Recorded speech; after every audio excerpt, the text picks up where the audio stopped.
Here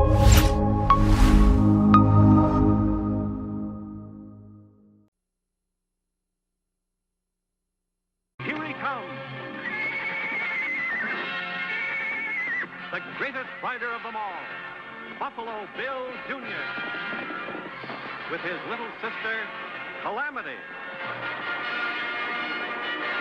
Buffalo Bill Jr. brings you exciting action, thrill, and fun with Judge Ben fair and square, Wiley.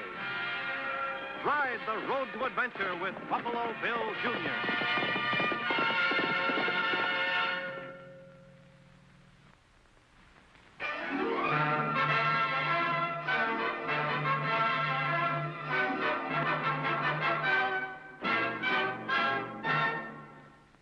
The Bible says the love of money is the root of all evil. Men will lie, steal, even kill for it, especially when the money is buried treasure, over $250,000 in cash, buried by none other than Jesse James himself. This chest might never have been discovered if my adopted son, Buffalo Bill Jr., hadn't tangled with a couple of men who were itching to get their hands on it. One of the men was Max McCreary. Max needed some fresh horses to continue his search. And this renegade Apache was the target of his violence. Men like McCreary never think about consequences. But one crime always brings on another. And at this point, it didn't occur to Max or his cohorts that Indians, like elephants, don't forget. The next step was the murder of John Gilbert, who had a ranch just outside Wileyville. Of course, at the time, we didn't know what we know now, and we all figured the killer was Gilbert's hired hand, Bert Corey. Especially when one of the neighbors rode in and found Corey kneeling over Gilbert's body. When we got the news in Wileyville, I sent Buffalo Bill Jr. out to bring Corey back.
Riding too fast in country like this, you could have broke your horse's leg or your own neck.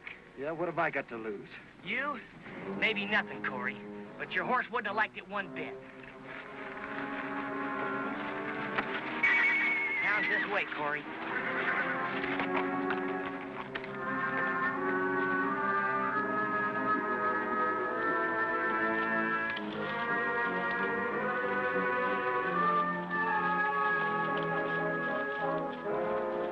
Could you help me, stranger? I'm looking for the Gilbert Ranch, just outside of Wileyville. A man by the name of John Gilbert. Mr. Gilbert's dead. He was killed this morning. Killed? How? Who did it? Kind of looks like this fella did. Anyway, I'm taking him back to Wileyville. My name's Kent, Bob Kent. Well, I'm called Buffalo Bill Jr. Howdy. How are you? Why would you want to kill John Gilbert? I didn't. He was dead when I got to him. Then what'd you run away for? I got in trouble once. Served a year in prison. I knew they'd accuse me, and, well, I was scared. You know, he could be telling the truth. He might. Say, Mr. Kent, why don't you ride back into Wileyville with us? And we'll let Judge Ben Wiley decide. Right.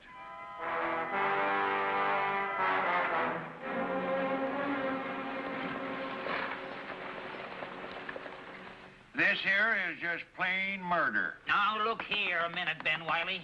Unless you come in this place to buy something, or if you ain't wanting a haircut, which you need, the name, Mr. Ricketts, is Your Honor, Judge Wiley. All right, Your Honor, then. But can you explain to me how you can make a murder charge out of me suing Pedro here for $76 he lawfully owes me? Well, it's murder, all right, but I'll reduce the charges to breaking and entering. Is that all right with you, Pedro? Si, Your Honorable Excellency. Oh, si, of course. Breaking and entering? How do you figure that? I'll explain it so even you will understand it. Now, Pedro, you stop me if these here ain't the facts in the case. Si, Senor Judge. Pedro Lopez, as a defendant, you're a tenant farmer up on Cass Ricketts' place, right? Si, Senor. To farm these rocky acres, which he leases to you, he makes you buy your supplies from him, which he charges you for by writing it down in the book. And you're supposed to pay him back when you sell your crop. Is that so? Si, Senor. Mm-hmm. Well, last year he gave you $56 in seed and supplies. And this year, $76 is written down and charged to you. Ricketts, has Pedro ever paid you any money on account? Well, some. And I credited against what he owed me on the books from last year. Uh-huh. Well, now this here is my books. And I find you charged Pedro more than $70 for what you bought from me for 30-odd. Yeah, the man's entitled to charge a little more for extending long-time credit, ain't he? Sure. But charging the way you've been doing is what's making you liable for breaking and entering. What? You keep breaking, Pedro, but what you're entering in the book. And if that ain't breaking and entering, then I ain't never heard it. I fine you $77. $77? What about the money he owes me? You better pay the fine before I hold you in contempt. But I ain't And said... if I do find you in contempt... But you got no right to... Listen, if you're found guilty of contempt, you ain't got no right in this court. According to you, no one's got no right. And I'll throw you and your case plumb out of my court.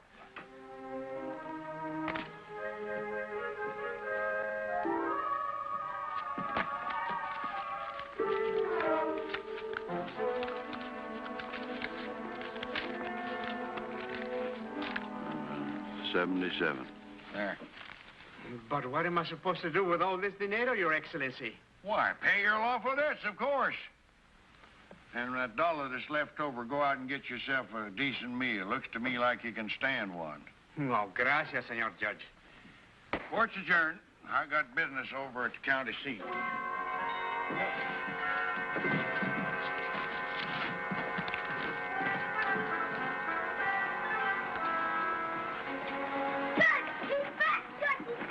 Thunder and tarnation, young'un. A little harder, and I've been flat on my back. It's Bill. He's back, and he's got cords.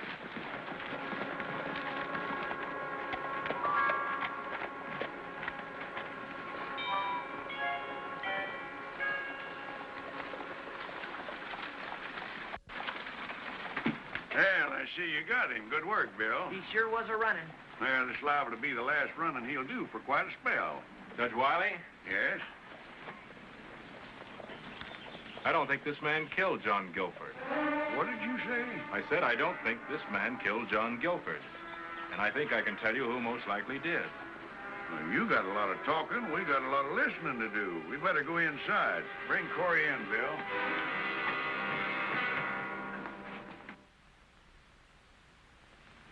There were 4 of us. Me, John Gilbert, a man named Max McCreary, and Jesse James.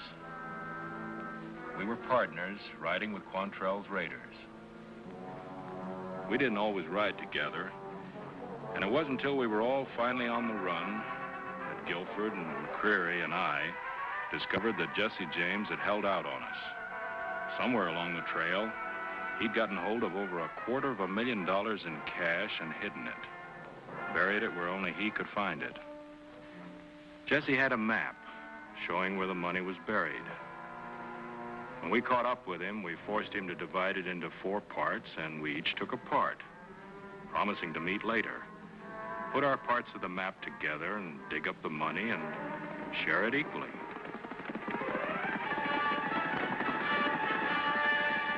That was the last time the four of us were ever together.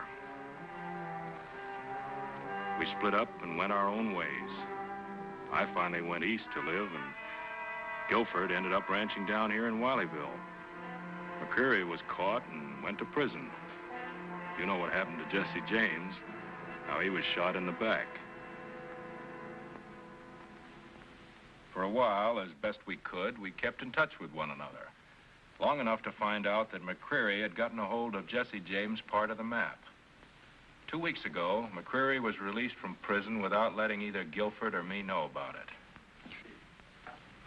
And you figure this McCreary man is trying to get a hold of the other 2 parts of the map so he can get the money himself, huh? I came down here to warn Gilbert, but... You think McCreary got here before you and killed him? I told you I didn't do it.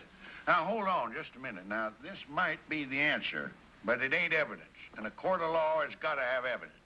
It all adds up, Judge. Yeah, then you having the last piece of map makes you a prime candidate for a bullet in the back, if this McCreary is still in these parts. He sure is, Judge. Remember the Indian horses that were stolen and the missing supplies from Mr. Ricketts' place? What are you yammering about? Calamity's right, Judge. Shovels and stuff from Ricketts, horses from the Indians. Well, somebody stole them, and it could be McCreary because it makes sense. Yeah, you might be right. I understand the Indians are mad enough to start another war, and Mr. Ricketts ain't very happy. Bert Corey, you're still under arrest for murder.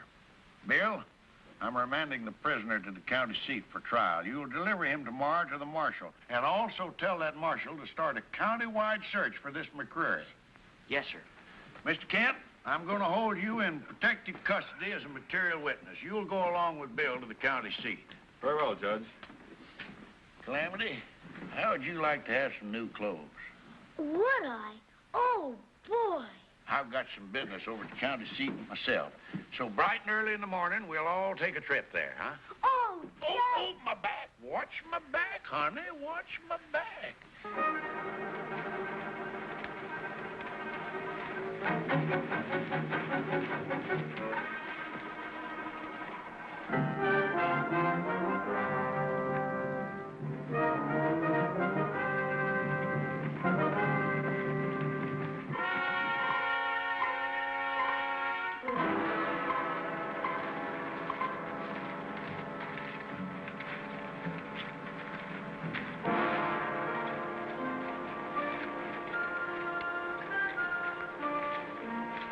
Indian ponies.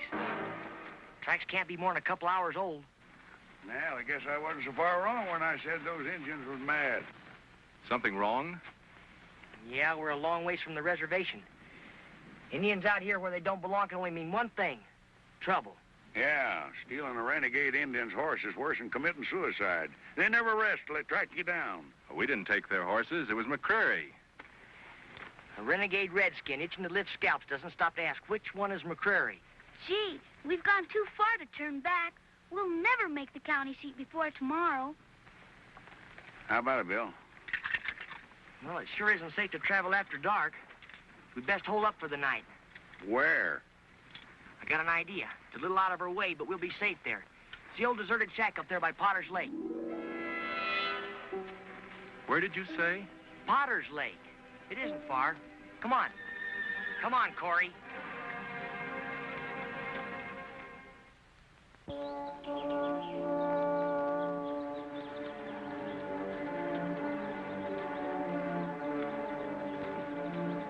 Judge, if you and Mr. Kent will take care of the horses, I'll get some water and see about getting dinner started.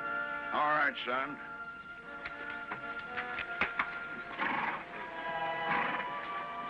Here, Judge.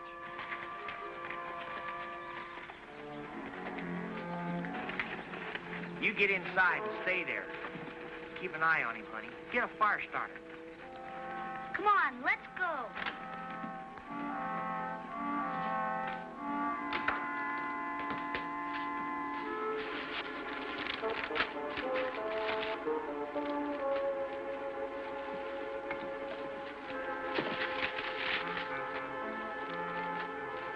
Here, Calamity.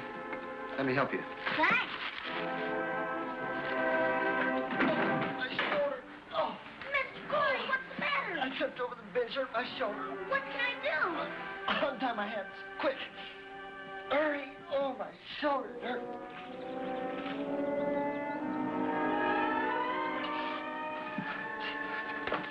Not a sound out of you. Not a word or I'll kill your brother. Do you understand? Do you? Get up.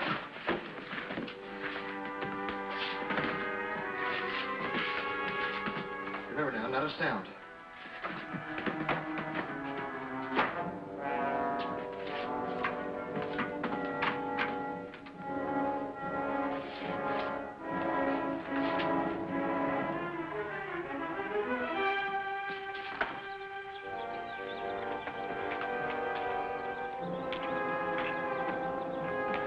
Calamity?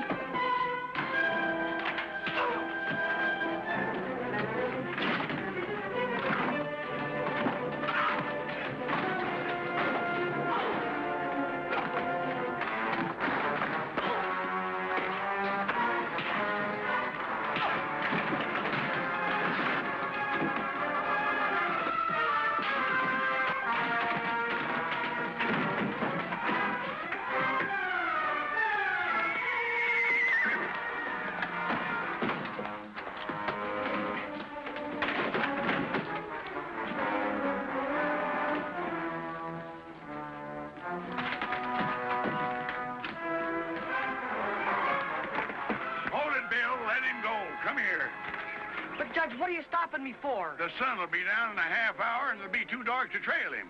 But I could have tried. You remember the Indian tracks? We'll all be safer if we stick together. You're right, Judge.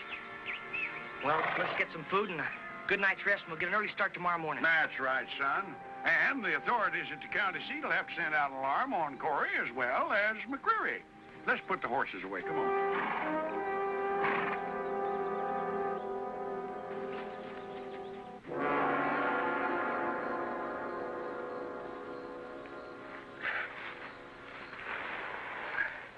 That better? Yeah, thanks. Your horse broke his leg up in the hills there, and some rocks threw you on your head, knocked you out. The boys here found you and brought you in. Where were you heading for, rushing through the hills at night like that? Oh, it's that way, huh? On the run. Well, never mind. We're in the same fix ourselves. What are they after you for? They think I killed old man Guilford. You hear that? They think he killed Gilbert. So they blame that on you. Well, never mind. We'll take care of you. Even got an extra horse for you, thanks to some Indians. Grab yourself some chow. What's your name, feller? Bert Corey. Mine's McCreary. Max McCreary. You're the one that killed Guilford for the map. What do you know about a map? Nothing. I swear it, nothing. Was there a man named Kent there, Bob? Can't answer me. What do you know about a map and a man named Bob Kent? I don't know nothing. I swear it, nothing.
Food holes out.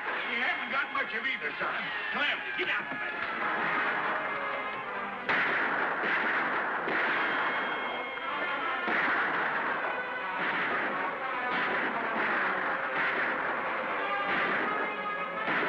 Somebody's helping us.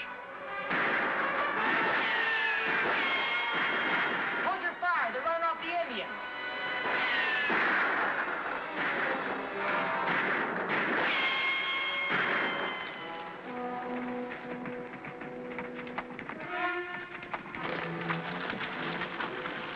oblige us by dropping your guns on the ground? It's McCreary. Better do as he says. Hello, Bob. Been a long time, hasn't it?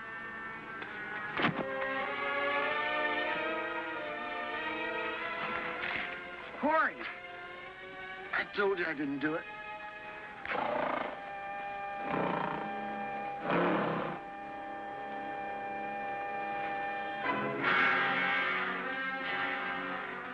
Well, here we are.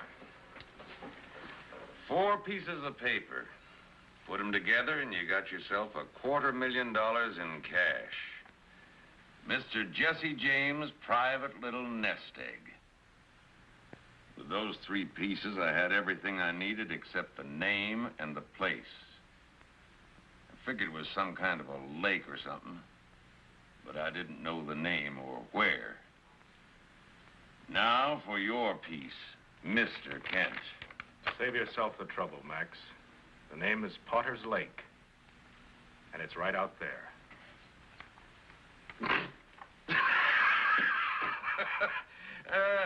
Poor Gilbert. Sitting practically right on it and didn't know it.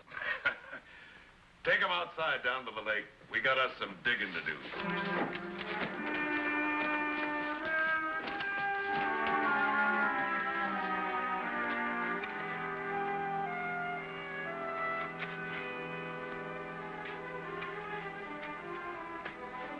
You gotta be right in here someplace.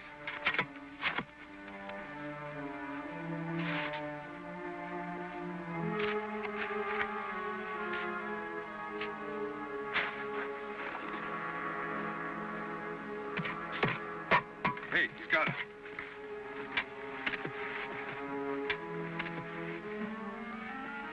A little deeper. Let me get that handle. There, come on.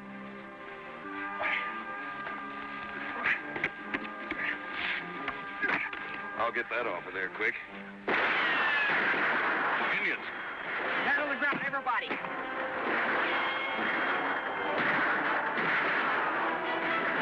Clam, untie my hands.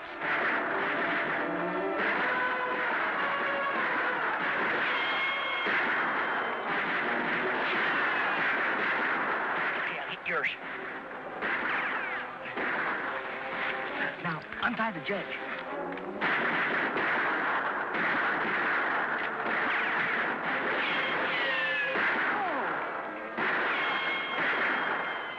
One less we have to worry about.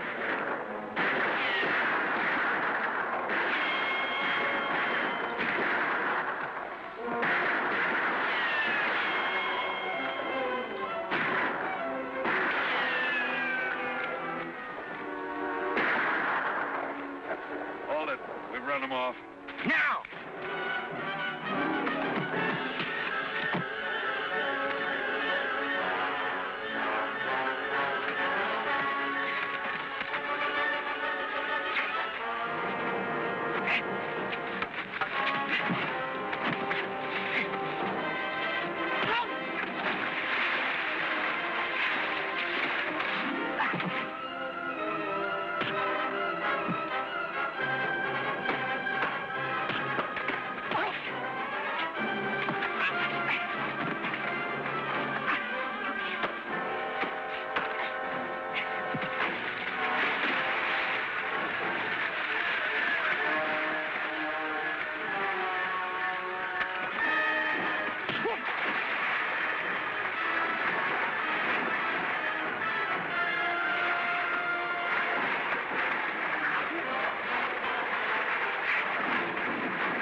Well, Judge, if you don't mind, I'd like to see my treasure. Yeah, Mr. Kent, you claim to be the rightful owner of this chest and what's in it? That's right, sir. Then I'm pleased to inform you you're no longer in custody as a material witness. Bill, arrest this man. Well, what's the charge? The charge is armed robbery. This is the evidence, and you just identified it as belonging to you. Yes, I'm afraid you will, Mr. Kent, for a long time. Well, we might as well see what you're going to jail for. Corey, shoot the lock off of that chest.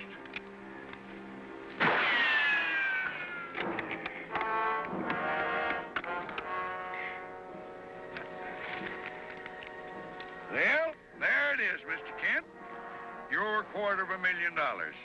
Confederate currency.